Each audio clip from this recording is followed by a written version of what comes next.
Vai falar agora a professora Fernanda Bruno, é a mais jovem de nós, não foi a última a entrar nesse núcleo permanente do IDEA, mas é a mais jovem de nós, portanto, provavelmente a mais encravada no futuro.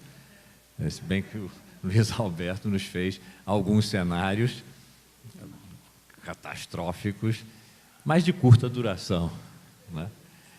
E a Fernanda, no final da sua fala, tem uma surpresa para nós. Então, essa surpresa eu não adianto, mas dou com muito prazer a palavra a ela. Bom dia. O Márcio pediu para eu começar devagar, porque eles tiveram que fazer suas necessidades humanas, fisiológicas. Bom, eu vou... antes de fazer os agradecimentos, eu deixo esses agradecimentos para o final, para ele poder ouvir, mas eu vou falar um pouco desse título que eu propus ao Márcio algum tempo atrás, eu acho que cerca de um mês, e, na realidade, ele era mais um horizonte de pesquisa, um desejo, né, de um trabalho que ainda não estava feito, do que uma trajetória já realizada, né? Eu, com relação aos drones, especificamente, eu já venho coletando um material significativo, né, de pesquisa, né? Para quem não sabe, os drones são, tecnicamente, chamados veículos aéreos não tripulados, que já foram restritos ao uso militar, mas que, recentemente, vem multiplicando suas apropriações e seus usos e têm sido usados, além da guerra e das operações militares, na vigilância urbana, no agronegócio, comércio, publicidade, brinquedo, jornalismo, serviço de entrega e também no ativismo e no uso tático de contra-vigilância e outras lutas políticas e sociais. Lendo o ótimo livro do Grégoire Chamayou, que se chama Teoria do Drone, eu descobri, né, que, ironicamente, desde os anos 40, em plena guerra, quando os drones eram usados como alvo, né, para a prática de artilharia antiaérea, eles já dialogavam, de algum modo, com essas apropriações múltiplas e, mais especificamente, com a cultura do espetáculo. Na imagem, para quem consegue reconhecer, é a Marilyn Monroe, na época Norma, segurando, numa propaganda da empresa Radioplane, segurando uma hélice de drone, né? Bom, esse meu interesse pelos drones, ele recentemente foi ganhando novos aliados. Eu orientei uma tese de mestrado sobre visualidade aérea na Universidade de Buenos Aires. Passei a integrar um grupo no México que pesquisa drones na América Latina e, mais recentemente, a semana passada, o Pablo de Soto e o Lota Moros coordenaram uma oficina sobre drones e flones lá no Media Lab, e eles vão apresentar um pouquinho para vocês, assim, no final dessa sessão, o resultado dessa oficina. Mas essa pesquisa sobre drones, ela está bastante no começo, para mim, ainda não está suficientemente madura, e eu vou falar aqui muito mais de vigilância algorítmica do que de drones, porque por duas razões. Primeiro, porque para mim está mais madura, e segundo, porque essa vigilância está muito mais presente no nosso cotidiano, enquanto os drones, embora estejam chegando com força e velocidade, ainda estão, digamos, num futuro próximo, né? O que eu estou chamando aqui de vigilância algorítmica? Fundamentalmente, todo mecanismo de monitoramento, coleta, análise e agregação automatizada de quantidades gigantescas, massivas de dados e de rastros deixados por nossas ações ou por nossas presenças, nesse espaço hoje absolutamente híbrido, né, no qual vivemos conectados a partir dos nossos computadores, tablets, smartphones, sistemas de geolocalização, etc. Como vocês sabem, um algoritmo ele é uma sequência de regras ou de instruções para execução automatizada de uma tarefa, e praticamente todas as plataformas, ferramentas e aplicativos que utilizamos hoje na web contêm inúmeros algoritmos de captura e de análise dos nossos dados e dos rastros que deixamos quando usamos essas plataformas e esses aplicativos, né? É importante dizer que esses algoritmos eles fazem parte, quer dizer, esse procedimento de vigilância algorítmica ele faz parte do próprio funcionamento dessas plataformas e desses aplicativos, né? E dos parâmetros de eficiência deles. Isso é um tipo de vigilância que está integrada ao próprio funcionamento dessas plataformas e ferramentas, né? Se a gente, para dar um exemplo muito banal, para quem não é muito familiarizado com essa linguagem, o resultado que nós obtemos no Google quando quando buscamos um termo, esse resultado ele é derivado de um grande procedimento de monitoramento, coleta e análise de dados dos seus bilhões de usuários, tá certo? Sem essa vigilância embutida, digamos assim, no sistema, o sistema não funciona, né? Então, é quase que, como hoje a gente tem um cenário em que a vigilância ela se torna acoplada ao próprio serviço, ou ela é ofertada também como uma espécie de serviço, né? Feitas essas definições assim bastante elementares, né, eu queria explorar nessa fala dois aspectos dessa vigilância algorítmica. E, à medida que eu for explorando esses dois aspectos e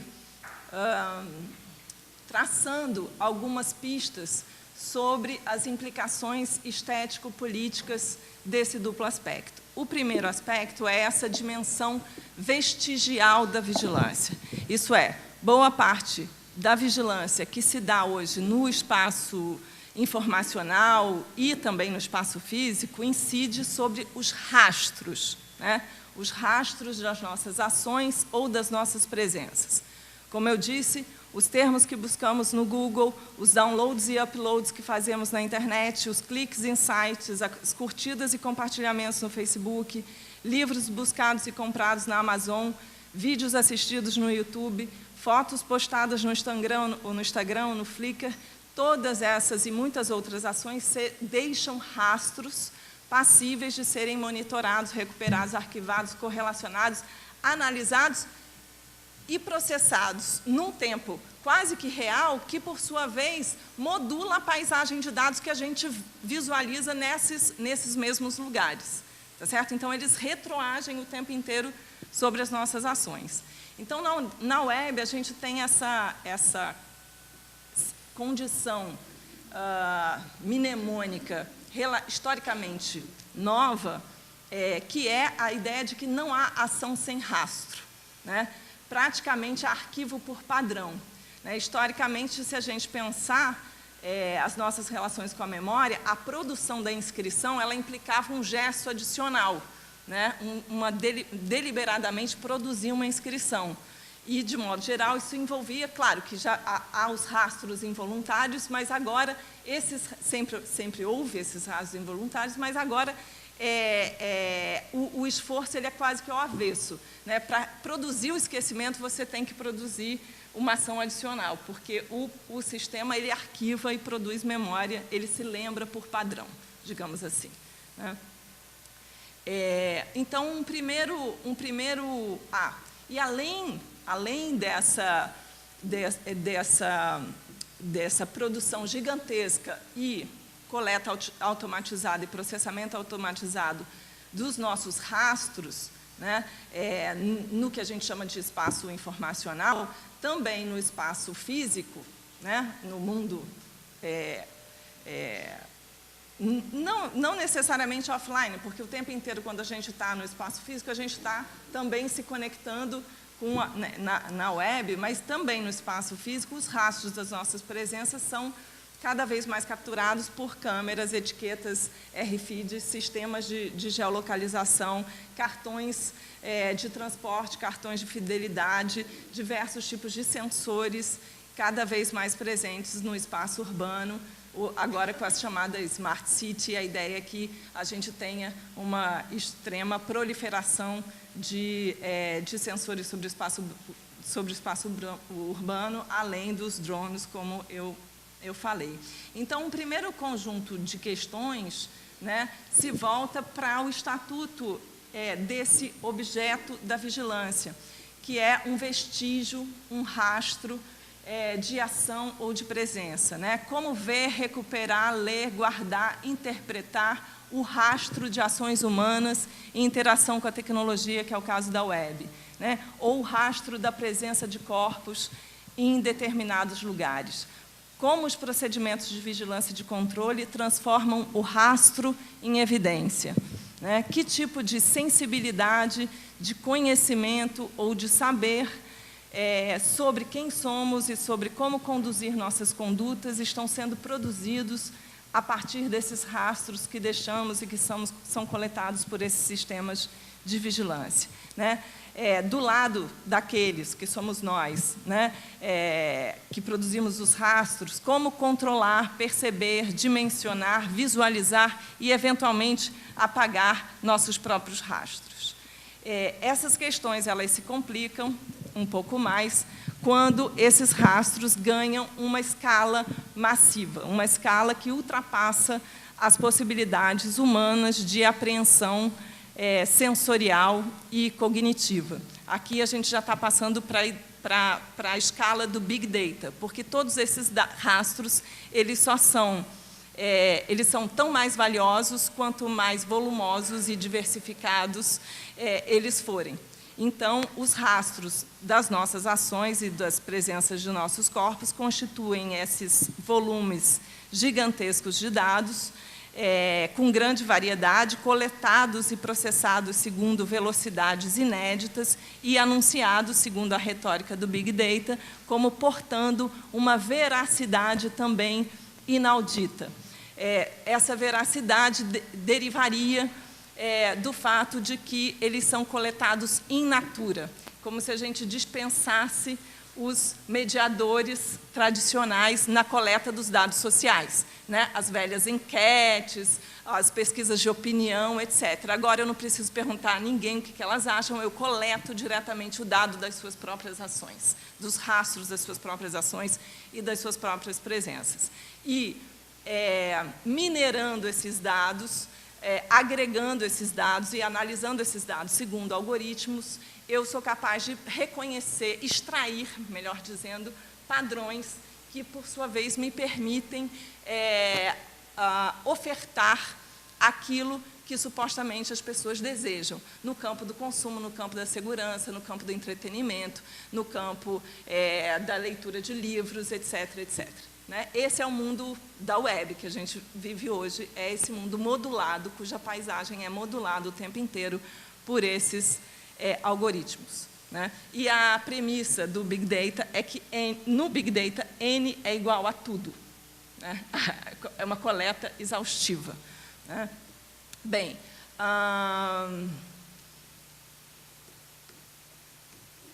opa, desculpa.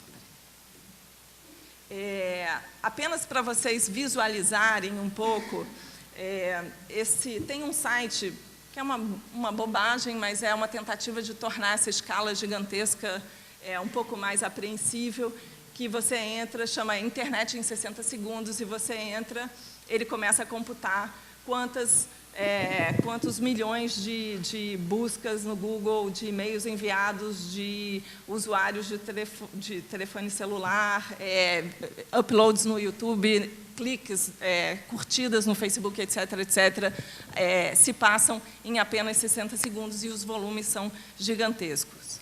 Né? Segundo um relatório do IDC, 90% dos bytes que hoje compõem o território digital foi produzido nos últimos 2 anos. E estima-se que esse número se multiplica por até 10 até 2020. né? Ele praticamente dobra de tamanho a cada 2 anos. Então, é um crescimento completamente exponencial. E se pensarmos que uma parte imensa desse conteúdo foi gerada pelos próprios usuários, as implicações do Big Data para a vigilância e para o controle ficam ainda mais evidentes, pois estão em relação direta com nossos modos de vida, de atenção, de percepção, de interesse, de desejo, etc. Agora mesmo vazou uma informação de que o Facebook estaria fechando um acordo com a Serasa para permitir o envio de publicidade direcionada por faixa de renda, por exemplo. Então, já é direcionada a publicidade do Facebook, quanto a isso, porque está cruzada com milhões de outras bases de dados. Mas agora, essa base de dados, que é a gente sabe, né, de cadastro financeiro, estaria traria mais uma camada aí para a publicidade direcionada, enquanto que o Google, por exemplo, não tem acesso a esses dados. Eles fariam por renda média familiar de acordo com dados demográficos e não por arquivo pela base de dados, uma base de dados como a Serasa, por exemplo. Então, o Big Data, ele é, a meu ver, um dos desdobramentos mais contundentes das estratégias biopolíticas, né, descritas por Foucault, que são estratégias que, como vocês sabem, atuam sobre a vida numa escala populacional. Né? Mas, enquanto as reflexões do Foucault, embora já apontassem claramente para o liberalismo, vão estar fundamentalmente focalizadas sobre a ação do Estado, hoje a gente percebe que essa biopolítica, através do Big Data, ela passa por uma aliança extremamente complexa, ou por múltiplas alianças entre Estados e corporações, como os arquivos revelados pelo Snowden nos permitiram ver. Né? É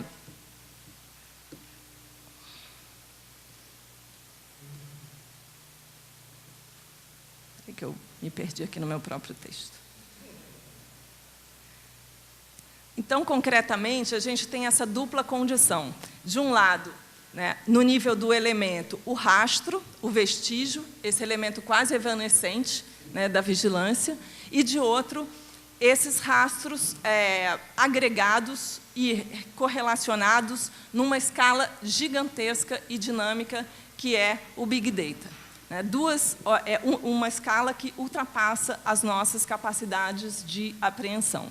Então, 2 ordens de visibilidade que convivem e ambas nos escapam, né? A nós, autores desses rastros, que deixamos inadvertidamente ou involuntariamente na web, ou ao menos não completamente deliberadamente, e essa outra ordem imensa do Big Data. Né? Claro que eles escapam a nós, mas são os elementos constituintes da própria vigilância algorítmica. Então, a questão que se coloca é que política e que estéticas da vigilância emergem quando o objeto do olhar vigilante se torna simultaneamente gigantesco e vestigial.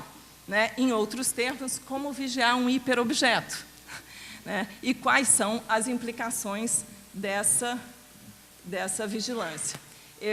Esse termo hiperobjeto, ele é proposto pelo Tim Morton, que é autor desse livro que eu recomendo vivamente, que o Luiz também mencionou.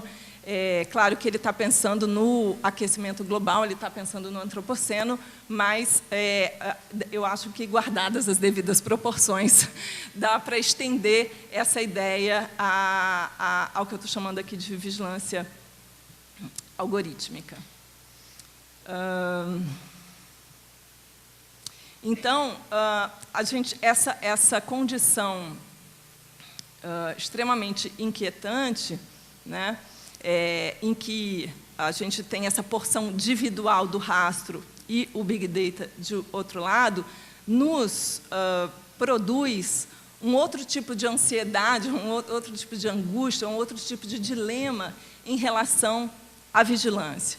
Se o panóptico dissociava ver e ser visto, aqui nós dissociamos a ação dos seus efeitos, tanto naquilo que ela deixa atrás de si, o rastro, tanto naquilo que emana dela, quer dizer, os metadados. Como vocês sabem, não apenas o dado em si é arquivado, mas os metadados que, literalmente, são os dados sobre os dados. Então, uma foto que eu coloco no Instagram, ela ela tem metadados, por exemplo, sobre a sua localização geográfica e o horário em que ela foi postada. Esses metadados são processados e contabilizados pela, digamos, vigilância algorítmica também. E alguns deles falam, mas só estamos olhando os metadados e não os dados, e a gente sabe que essa diferença não é tão clara e nem tão nítida assim. Então, retomando o argumento, o que é vigiado não é propriamente a ação diretamente, né, ou na escala que eu posso agir e perceber, mas o que emana dela, sejam rastros, sejam metadados. E a sua associação mediante cruzamentos algorítmicos com outras ações e outros rastros e outros metadados. Então, o que está em jogo aqui, para as implicações ético-políticas que eu estou querendo chamar a atenção, não é o fato de eu não perceber o olho que me vigia. Isso também ocorre, né? Isso é o velho dilema da vigilância desde muito tempo, né? Que o panóptico já materializa reproduzindo a imagem laicizada do olho de Deus, né? Um olho que vê sem ser visto. E é tão efetivo na sua visão, exatamente porque ele não é visto. Mas a questão aqui não é apenas o fato de eu não perceber o olho que me vigia, mas o fato de eu não perceber, não controlar, não ser capaz de saber que parte de mim é vigiada, né? O que muitas vezes implica a total ausência de que eu estou num ambiente de vigilância, ou sujeito ao controle e à vigilância. Dito de outro modo, a angústia do vigiado não é tanto a de saber se está sendo ou não vigiado, né, que é aquilo que o sujeito dentro do panóptico não é capaz de decidir, mas nunca saber exatamente que parte dele está sob vigilância e com que efeito. Ou seja, de que maneira esses seus dados ou metadados ou rastros que são vigiados vão ser usados. Para quê, com que fins, com que finalidades, etc. Né? Ao mesmo tempo, essa instância de vigilância, esse hiperobjeto, é de difícil apreensão e visualização, né? Ele é uma rede sociotécnica extremamente complexa de humanos, algoritmos, processadores de altíssima potência, instituições, corporações, etc. Bom, uma camada adicional, para não dizer que não falei de drones, entra aí, que são os drones que, como eu já disse, não apenas pretendem ser usados para fins militares, mas como começam a ser usados no âmbito da vigilância urbana, produzindo imagens de altíssima resolução, e uma série de outros tipos de dados, né? Eles não só capturam imagem, mas são capazes de capturar dados dependendo, né, prometem capturar dados de celulares, por exemplo, né, metadados de celulares, como são esse tipo de drone, que é o Solara, que o Lot apresentou na oficina, que ele é movido por energia solar, ele é capaz de ficar 5 anos voando ininterruptamente.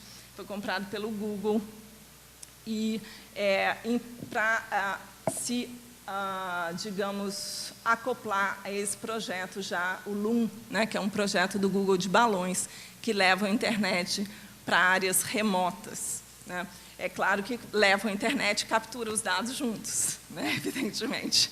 Essa é a moeda de troca.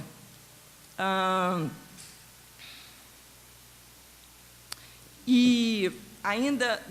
Bom, e os drones talvez sejam, né, a materialização mais inquietante, digamos assim, tanto desse olhar que vê desde uma perspectiva bastante assimétrica, onde ele pode, muitas vezes, dependendo da altura, ver sem ser visto, mas ele também encarna esse modus operandi em que a ação e o efeito estão em descompasso ou estão em descontinuidade. tanto no que diz respeito à escala espacial, quanto visual, sensorial, quanto no âmbito também da assimetria de poder. Quer dizer, o sujeito numa sala fechada, diante de um painel de controle em Nevada, né, opera um drone que mata pessoas no Iêmen, no Paquistão, na Somália. Tem uma descontinuidade absoluta. E o Chamayu, nesse livro, ele vai chamar a atenção para essa ideia de quanto que essa dissociação, ela dissocia, ela torna descontínua a experiência do que seria um corpo vital e um corpo operatório, e desmantela a figura do guerreiro, transforma completamente a ideia de guerra, porque toda a vulnerabilidade envolvida sai de cena, e a assimetria aí, obviamente, é brutal, né? Bom, eu vou andar um pouco rápido aqui e vou mostrar. Esse ainda é o exemplo é uma imagem do balão do Google, né, do projeto do Google. E essa série de reportagens que foi produzida pelo Glenn Greenwald, ele mostra como o cruzamento dos drones com metadados de celulares que foram rastreados para produzir e analisados, né, via técnicas de data mining, para produzir alvos terroristas, né, matou uma série de civis nessas regiões que eu mencionei para vocês, né? Aparece no relatório do Glenn Greenwald, no Paquistão, no Iêmen, na Somália, foram mais ou menos 273 civis mortos por esse tipo de ataque baseado em metadado, né? É o tipo, como a gente pode ver, o alvo ele se torna uma presa ou um refém, né, do padrão que o revelou, o cenário pré-crime, aí, completamente Minority Report dado, e ninguém responde por isso, né? Um erro do sistema, né, uma culpabilidade algorítmica, talvez a gente tenha que pensar, que reduz completamente a margem de negociação, né? É impossível qualquer contraprova nesse sentido, antes da ação, só depois da ação, quando não adianta mais, isso é possível, né? E pensando, digamos, nos modos possíveis, né, de resistência a esses dispositivos, um gesto fundamental é tentar trazê-los para a escala em que possamos visualizá-los, compreendê-los, eventualmente evitá-los, né? A Isabelle Stanger fala alguma coisa semelhante em relação ao antropoceno, que a gente tem que trazer para a escala humana essa nossa dimensão geológica, contar histórias que nos permitam, que nos tornem sensíveis a essa dimensão que, naturalmente, nós não seríamos capazes de incorporá-la em nossas ações. Algo similar tem sido tentado, seja por ativistas, seja por artistas, e aqui hoje eu vou apresentar alguns trabalhos de artistas, nesse movimento de tornar essa vigilância algorítmica tão abstrata, tão pouco visível, tão fora da nossa escala e, ao mesmo tempo, tão determinante nas nossas ações e tão derivada das nossas ações também, por outro lado, mais sensível. Esse aqui é um trabalho, é um exemplo de um coletivo que se chama Tactical Tech. Só para dar 2 exemplos de ativismo, depois eu falo dos trabalhos artísticos, em que eles tentam criar aplicativos e joguinhos e coisas que permitam que as pessoas sejam capazes de visualizar, seja seus rastros, seja o tipo de vigilância algorítmica que incide sobre elas. Eles têm aí alguns kits e alguns filmes no site deles, vocês podem encontrar e explorar. Aqui no Brasil, um coletivo produziu o Tem Boi na Linha, que é um guia prático de combate à vigilância na internet, que é super didático e interessante e feito por um grupo de pessoas muito boa, muito competente.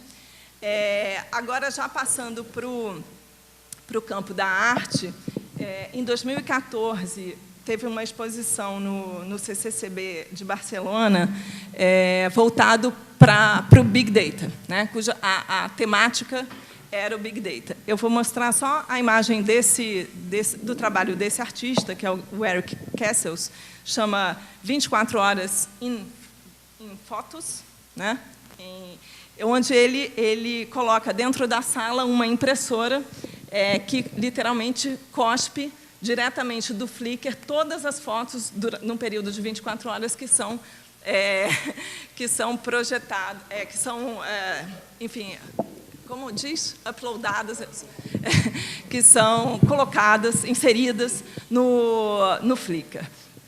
A ideia aí, muito claramente, é tornar tangível, espacialmente, sensorialmente experimentável uma dimensão, uma escala de dados que é completamente abstrata. Eu não estou muito interessada aqui na qualidade artística dos trabalhos, mas apenas nesse gesto que permite visualizar. Nem todas as obras que eu vou mostrar aqui são tão interessantes do ponto de vista artístico. Mas esse outro, a meu ver, esse outro trabalho é um trabalho do Trevor Paglen, em que ele projeta em prédios públicos os códigos que foram revelados pelos documentos do Edward Snowden. Então, a ideia aí, mais uma vez, é de um pouco devolver ao público uma visibilidade que lhes é, de alguma forma, furtada e que opera sobre eles, né? Então, é uma série de projeções em que ele projeta, literalmente, os códigos dos programas, dos softwares que são usados para a vigilância, né? Chama códigos e nomes dos códigos da vigilância de Estado.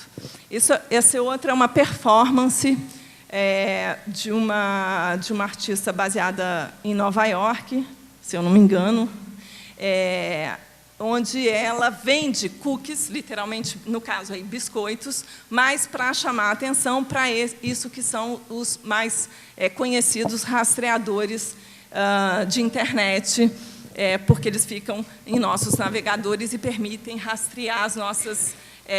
arquivados em nossos navegadores permitem rastrear a nossa navegação através das páginas e os beacons dentro das páginas, né? Então, o que elas fazem?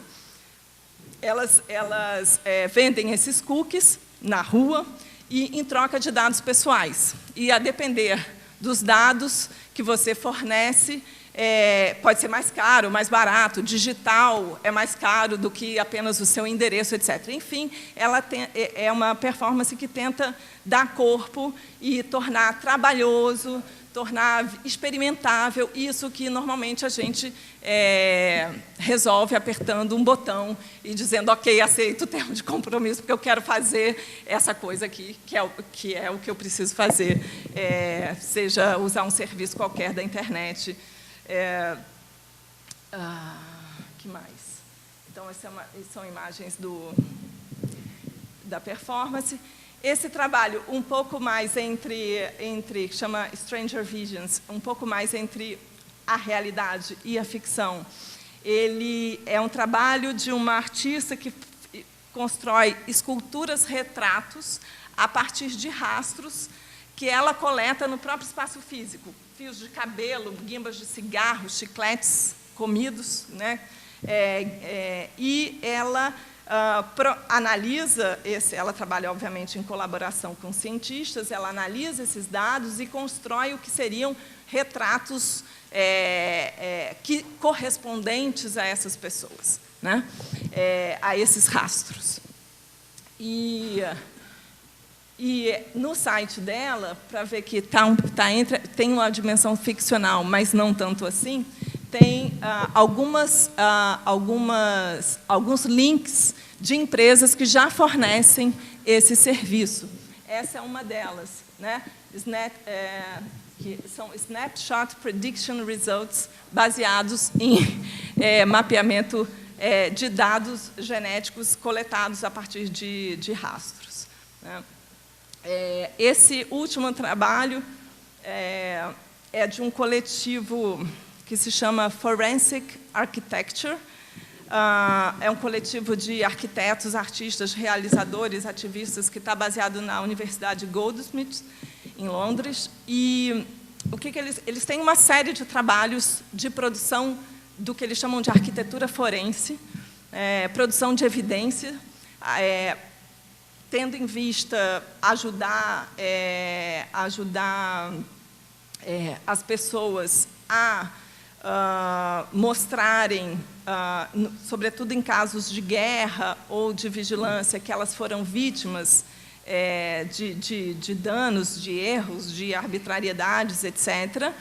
E eles têm uma série que se chama Drone Strikes, né? Nessa série, esse é um estudo de caso onde eles reconstruem um ataque de drone, né? Porque o que acontece? Esse estudo de caso ele se deu numa região do Vaziristão, que é uma região tribal, né, do Paquistão, em que é uma região quase que um ponto cego, digamos assim. É uma região que a imprensa não entra, né, a grande mídia não tem acesso, é uma região que não está coberta por internet, por uma série de outros dispositivos. Então, é uma espécie de ponto cego. Ali acontece uma espécie de blackout, nem o próprio Estado, muitas vezes, consegue visualizar o que se passa ali. E, esse ataque, o que acontece é que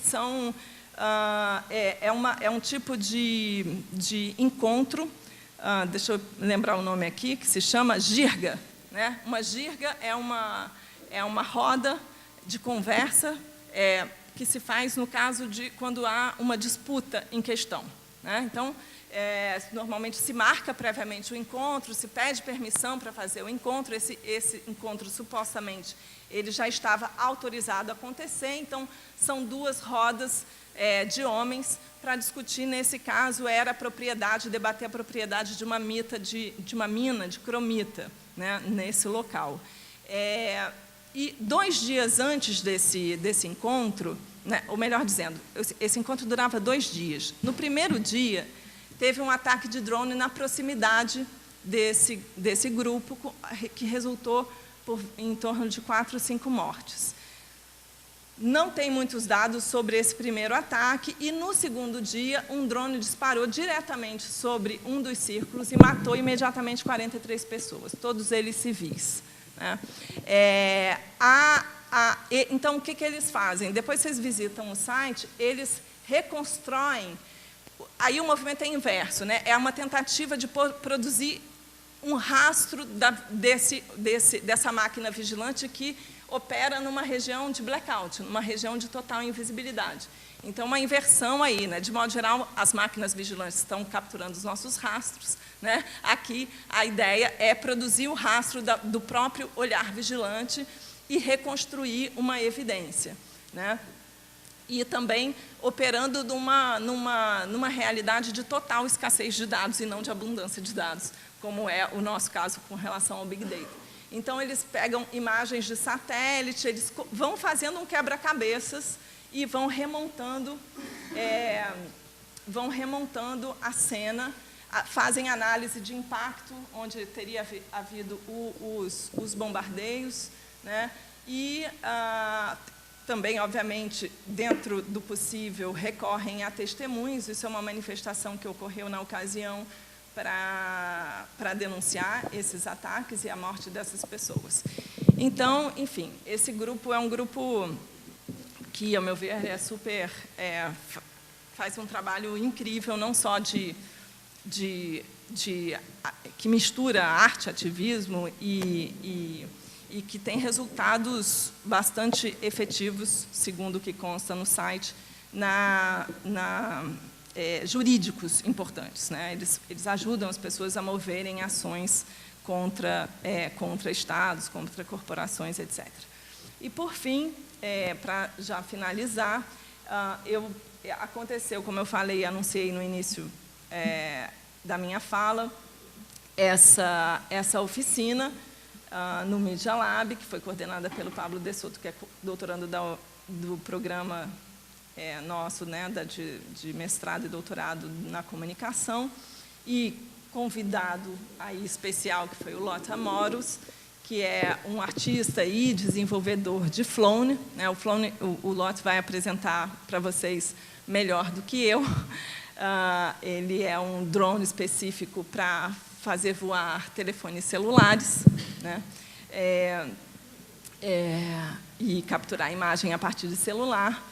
E um dos resultados da oficina que foi discutido na oficina e depois negociado com a própria comunidade, é o mapeamento da Vila Autódromo, que, como vocês sabem, está tentando coexistir ali com o Parque Olímpico na Barra, mas esse Parque Olímpico avança cada vez mais e a ideia aí, obviamente, é tentar fazer com que essa imagem, né, normalmente essa imagem aérea, que é uma imagem, classicamente, uma imagem de domínio, né, uma imagem onde você jamais, ou muito dificilmente, você é sujeito do olhar, né, você é necessariamente objeto e muito dificilmente agente, né. A ideia aí é devolver, de alguma maneira, essa imagem para a comunidade e permitir que elas incorporem essa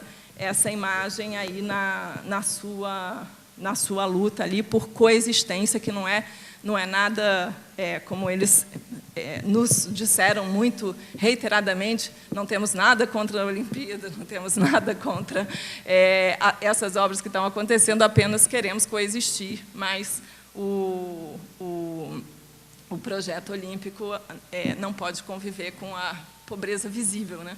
Então, tem que tirar os caras dali. A prefeitura sequer tem um projeto para aquela área, simplesmente é só de remoção mesmo. Então, eu chamo agora os meninos que vão apresentar... Oi? Que vão apresentar um pouco o processo dessa oficina. Uma apresentação bem rápida, que eu sei que a gente já está adiantado na hora, 10 minutinhos. Bom, eu queria agradecer especialmente a Fernanda e a Márcio pela oportunidade de estar hoje aqui apresentando os primeiros resultados da oficina que acabamos este domingo. Com Lothar Morus, que é um dos artistas internacionais mais importantes trabalhando hoje com drones. E o objetivo da oficina era pensar e experimentar a potência dos drones como tecnologia social. Puedes poner full screen?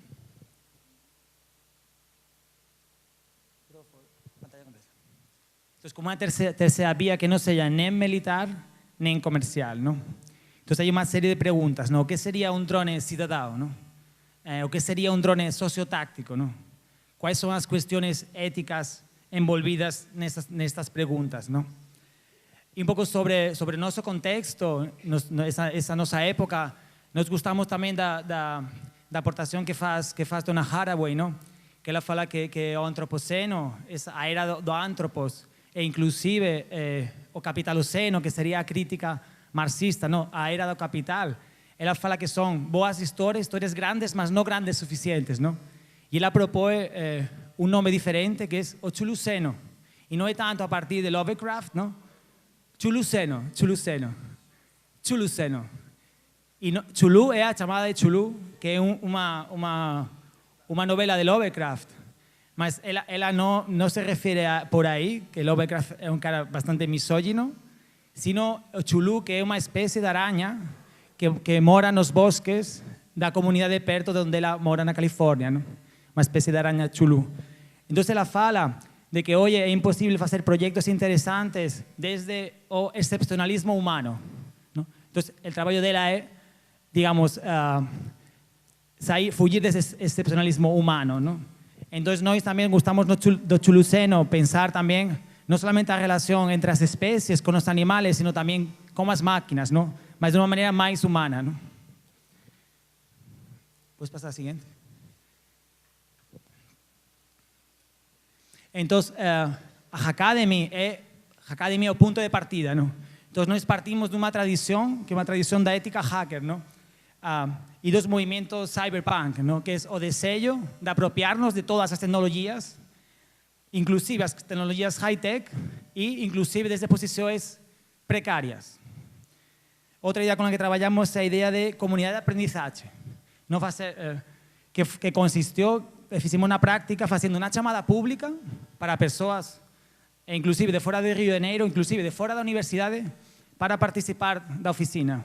Então, tuvimos 10 participantes, incluindo uma pesquisadora de drones de Cuiabá, que está na universidade, um cara que ele era piloto de drones aqui no Rio de Janeiro, tivemos vários pessoas vinculadas aos movimentos mídia activistas da cidade, tivemos um artista tecnológico, tivemos um jovem da Maré, de 17 anos, que ele trabalha no Teatro do Oprimido da Maré, porque pensamos que também os drones é uma tecnologia do futuro, onde os moleques que têm agora 17 anos vão estar nesse horizonte de experimentação tecnológica, não?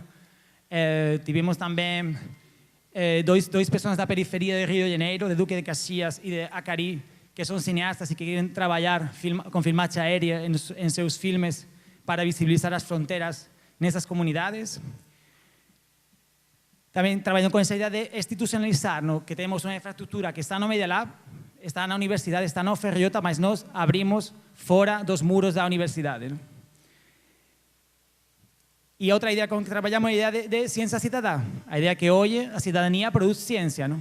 E produz ciência com hardware e com software, não? E o caso do Flone vai apresentar depois o LOT. Mas esse drone foi o primeiro drone de fabricação do-it-yourself fabricado que nós sepamos na Universidade Pública Brasileira. Foi o primeiro. E depois, ao nível mais, digamos, mais acadêmico, temos também como trabalhamos com algumas teorias, não? Tem um autor que se chama Nicholas Mirthoff, que ele trabalha a ideia de contravisualidade, não? Do direito a olhar, que é como uma visualidade contra-hegemônica de embaixo para cima, que se enfrenta à visualidade oficial. E depois também Donna Haraway, que ela fala dos saberes situados e da necessidade de pensar a visão desde algum lugar, não? E esse algum lugar é a comunidade de aprendizagem e é esse lugar das comunidades do Rio de Janeiro, não?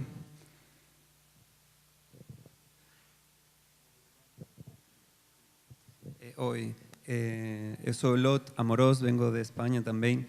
Sou o creador dos creadores do Flone, que é este drone de aqui. Y, bom, detrás de este aparello así tan bonitinho, tan pequeñinho, así, en verdad se oculta una auténtica máquina de poder.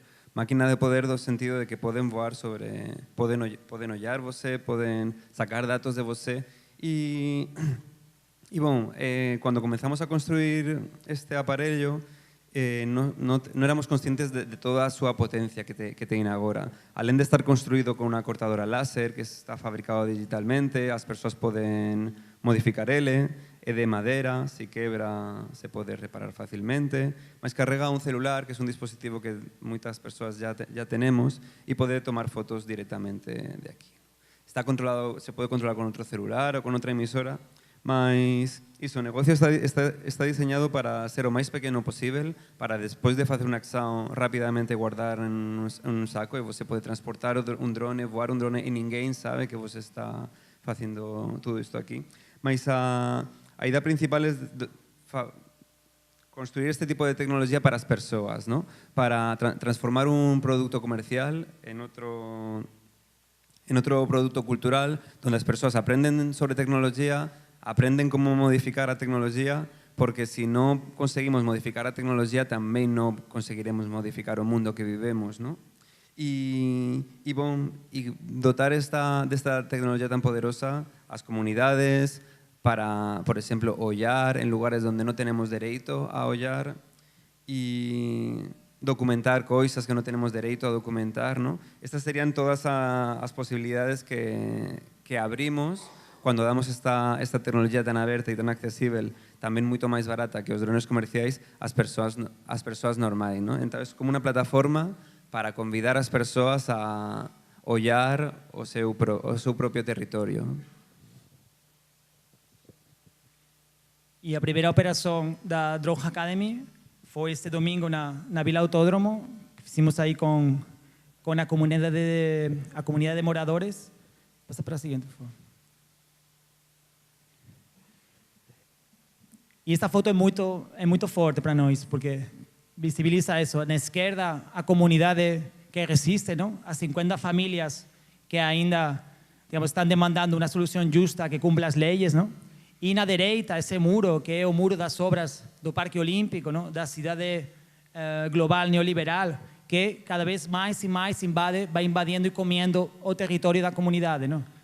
Mas é uma visão desde a terra. O que acontece se nós podemos decolar, não? Se podemos olhar essa fronteira terrestre desde o ar, não? Então nos permite uma visão aumentada, não? Dessas fronteiras que são econômicas e que são também culturais, não? E uma das tecnologias que permite o Flone é cartografia aérea. Permite fazer umas fotos desde a uns metros de altitude e produzir uma cartografia da vila que tem muita maior resolução que a cartografia disponível no Google Maps. E bom, acho que era uma apresentação corta, gostaríamos de ter um pouco de perguntas, se Fernanda, se é possível. Mas a ideia agora é como continuar. Esperamos conseguir alguns recursos para poder editar todos os rastros audiovisuais, as fotos que hemos produzido e que também esta Drone Academy possa inspirar aos pilotos de drones, que cada vez vai haver mais no mundo, para vincular suas tecnologias a projetos sociais. Então, acho que isso foi todo. E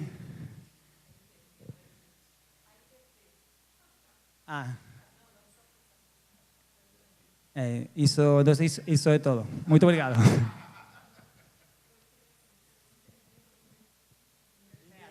As duas coisas. Intervir e invertir.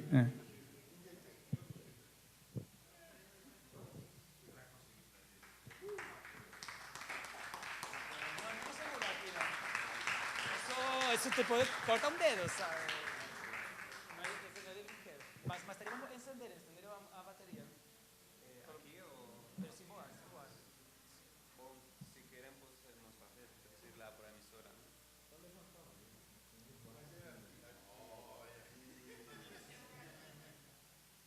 Olha, esses dois estão errando a pontaria demais, hein? Os da CIA. Agora imagina os da... O Solara caiu no Novo México, né? No primeiro teste. Você sabe disso? O Solara 50 caiu no Novo México, no primeiro teste.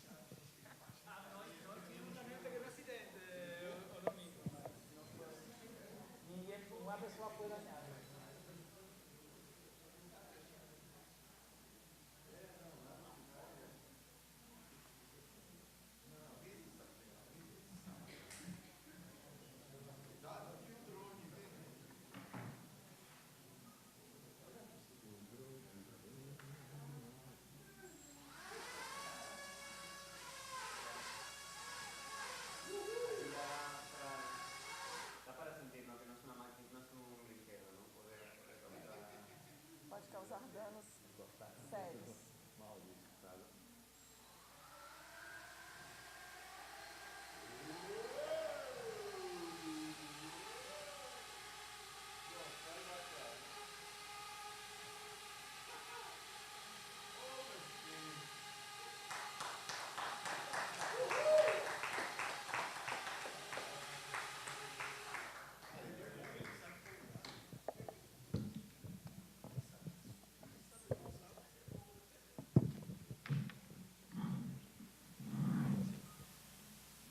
Então, amanhã, que foi do mais extremo do passado para o mais extremo do futuro, percorremos todo o tempo, por isso, dos sapiens aos drones, sujeitos, culturas e máquinas em questões. Está terminando a sessão da manhã, vamos todos almoçar, é 1h30, voltamos às 3h30, acho que em 2 horas almoçamos todos, fazemos a digestão. E na mesa da tarde, vamos ver arte, fotografia, nos 2 casos, tecnologia, e o misterioso arte, professor Fernando Fragoso, usando como ferramenta Heidegger, professor Maurício Lissovski, para onde foi a senzala, tropos da raça na fotografia brasileira. A história das tecnologias via a fotografia é o seu tema constante de pesquisa, e há o misterioso tema do professor Henrique Antum, Na Medida do Impossível, Fábrica Social e a Produção de Gente. Vamos descobrir de tarde o que isso é. Voltamos às 3h30.